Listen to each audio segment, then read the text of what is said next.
The story begins in Umuchala, a small village surrounded by a dense forest teeming with life. The forest was both a provider and a source of fear, a place where the hunters found game, where farmers collected firewood, and where the herbalists gathered their medicines. But even the bravest among them knew to respect its boundaries, for it was said that the forest was alive, not with animals, but with spirits.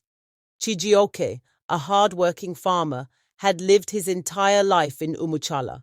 He was a man respected for his wisdom, loved for his kindness, and admired for his devotion to his family. His wife, Adanma, was the heart of their home, and their son, Eze, was the light of their lives.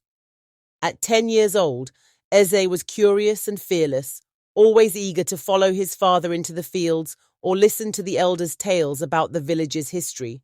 But Chijioke's past held a secret, one he had buried deep within himself, a secret that had begun to resurface with the appearance of the glowing marks.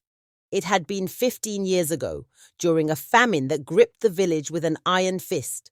The rains had failed, the crops had withered, and the river had dried to a trickle. Families starved, and despair hung heavy in the air. Chijioke, desperate to save his family, had wandered deep into the forest in search of food. On that fateful night, he had stumbled upon the Pact Tree, its glowing marks illuminating the darkness. A figure emerged from the shadows, a towering being cloaked in mist and darkness, with eyes that burned like embers. "Your land is cursed," the spirit had said, its voice resonating like thunder. "But I can lift the curse. I can give you what you seek, fertile lands, bountiful harvests, and prosperity for your family." "What must I do?" Chijioke had asked, his voice trembling. "Make a pact with me," the spirit replied. "Your family will never know hunger, but one day I will come to claim what is mine." Blinded by desperation, Chijioke had agreed, and the famine had ended. The rains returned, the fields flourished, and the village was saved. But the price of his pact had haunted him ever since. Now, as he stood before the glowing marks near his farm, Chijioke's chest tightened. The spirit had come to collect its due. He felt a tug at his arm and looked down to see Izzy staring up at him, wide-eyed. "Father, what's wrong?" Izzy asked. "Nothing," Chijioke lied, forcing a smile. "Go back to the house, my son. I'll join you shortly." But Izzy didn't move. He pointed at the tree. "What are those marks? Why are they glowing?" Before Chijioke could respond, Adanma appeared, carrying a basket of freshly harvested yams. Her sharp eyes darted between her husband and the glowing symbols, and she immediately sensed that something was amiss. "What is this, Chijioke?" she asked, her voice firm. Chijioke hesitated, but he knew he couldn't hide the truth any longer. That night, as the family sat by the fire in their small hut, he told Adanma everything about the famine, the Pact Tree, and the spirit's promise. Adanma listened in stunned silence, her hands trembling. "And you thought this would never come back to us?" she asked, her voice breaking. "I hoped it wouldn't," Chijioke admitted. "I thought I had more time." Adanma looked at Ez, who was sitting quietly, his face pale. She wrapped her arms around him protectively. "We have to do something. We can't let them take him." Chijioke nodded, his mind racing. "I'll go to the elders. Perhaps they'll know what to do."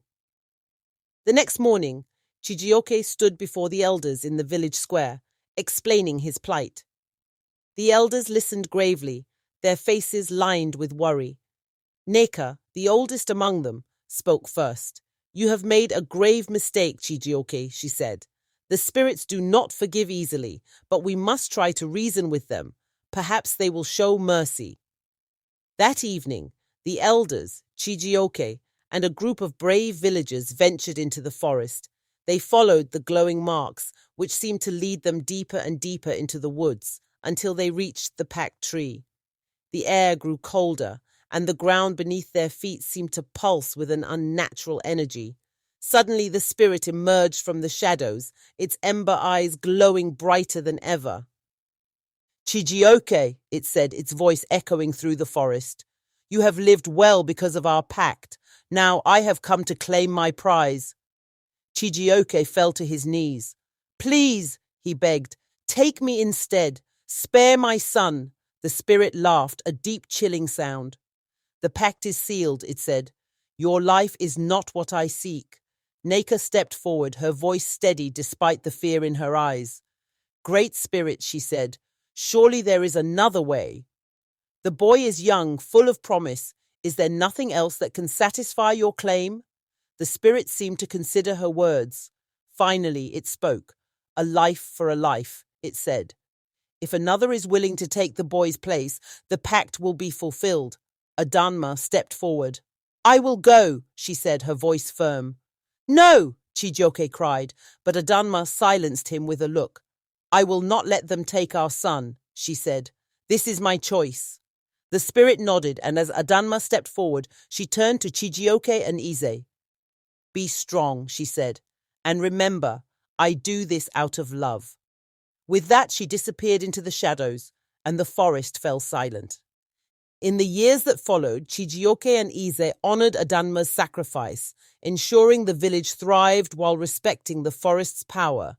But on quiet nights, when the wind whispered through the trees, they felt her presence watching over them like a guardian spirit.